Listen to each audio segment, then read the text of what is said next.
Baik, Assalamualaikum warahmatullahi wabarakatuh. Di sini saya akan menjelaskan tentang 8 upaya mencapai ketahanan pangan dan peningkatan ketahanan pangan.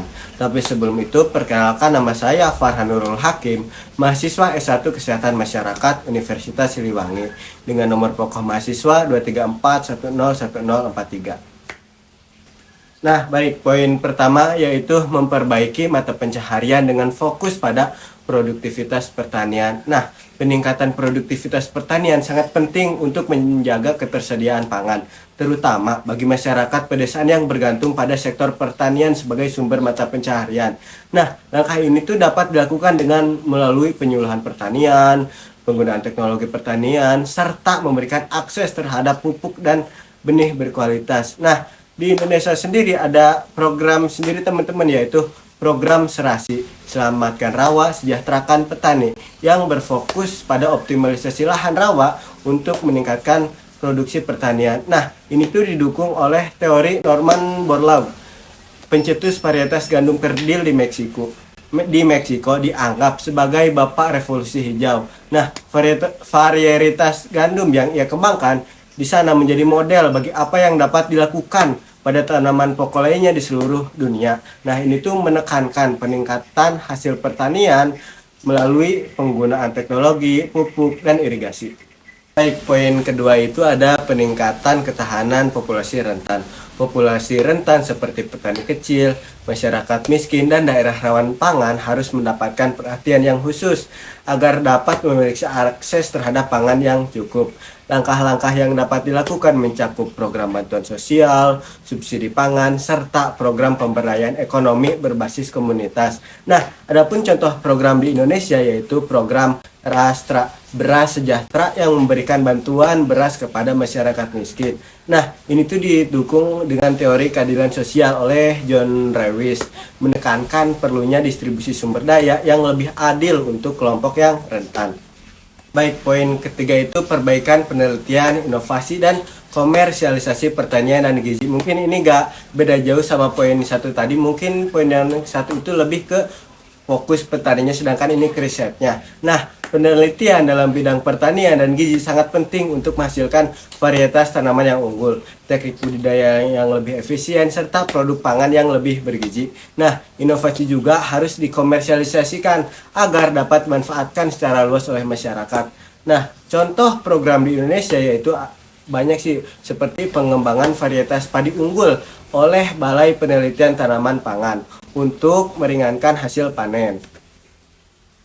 Baik, poin selanjutnya itu ada memperluas pasar dan rantai pasok. Nah, pasar dan rantai pasok yang efisien akan memastikan distribusi pangan yang lebih merata dan stabilitas harga pangan di seluruh wilayah. Hal ini dapat dicapai melalui pembangunan infrastruktur transportasi, digitalisasi rantai pasok, serta integrasi pasar lokal dan global. Nah, teori yang mendukung untuk poin ini yaitu teori supply chain management. Nah, ini tuh menekankan pentingnya koordinasi dalam rantai pasok untuk efisiensi distribusi. Baik, poin selanjutnya yaitu perbaikan kebijakan dan institusi yang berkaitan dengan ketahanan pangan. Nah, mungkin poin ini tuh dari pemerintahnya. Nah, pemerintah harus menetapkan kebijakan yang mendukung ketahanan pangan seperti regulasi harga pangan, intensitas bagi petani, serta kebijakan perlindungan terhadap lahan pertanian. Nah, ini tuh diatur dalam Undang-Undang Pangan No. 18 tahun 2012 yang mengatur tentang tata kelola pangan nasional serta berkelanjutan. Nah, poin selanjutnya itu ada perbaikan gizi dan kualitas pangan.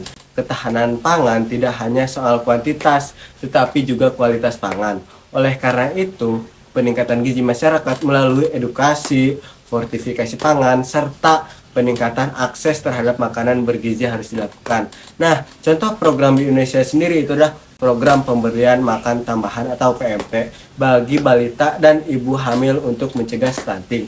Nah, banyak sih sebenarnya, seperti fortifikasi mie, fortifikasi vitamin A, fortifikasi garam, dan lain-lain. Nah, poin selanjutnya itu ada perbaikan manajemen sumber daya dan adaptasi perubahan iklim. Perubahan iklim berdampak besar pada produksi pangan. Oleh karena itu, strategi adaptasi seperti pengembangan pertanian, tahan kekeringan, diversifikasi tanaman, dan pengelolaan sumber daya air harus diperkuat.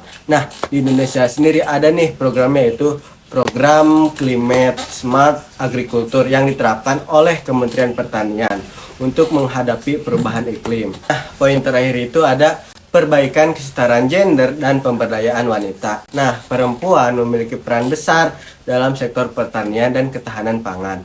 Oleh karena itu, mereka harus mendapatkan akses yang sama terhadap sumber daya, pelatihan, serta peluang usaha di bidang pertanian dan pangan. Nah, di Indonesia sendiri tuh banyak program perempuan tangguh dalam ketahanan pangan oleh Kementerian Pemberdayaan Perempuan dan Perlindungan Anak yang memberdayakan perempuan dalam sektor pertanian dan usaha pangan. Nah, jadi tadi itu kurang lebih 8 aspek yang mempengaruhi ketahanan pangan. Nah, dengan berbagai program yang telah diterapkan di Indonesia, semoga ketahanan pangan nasional dapat terus ditingkatkan secara berkelanjutan. Nah, mungkin itu saja yang bisa saya sampaikan. Mohon maaf apabila ada kesalahan. Saya Farhanudul Hakim, dadah.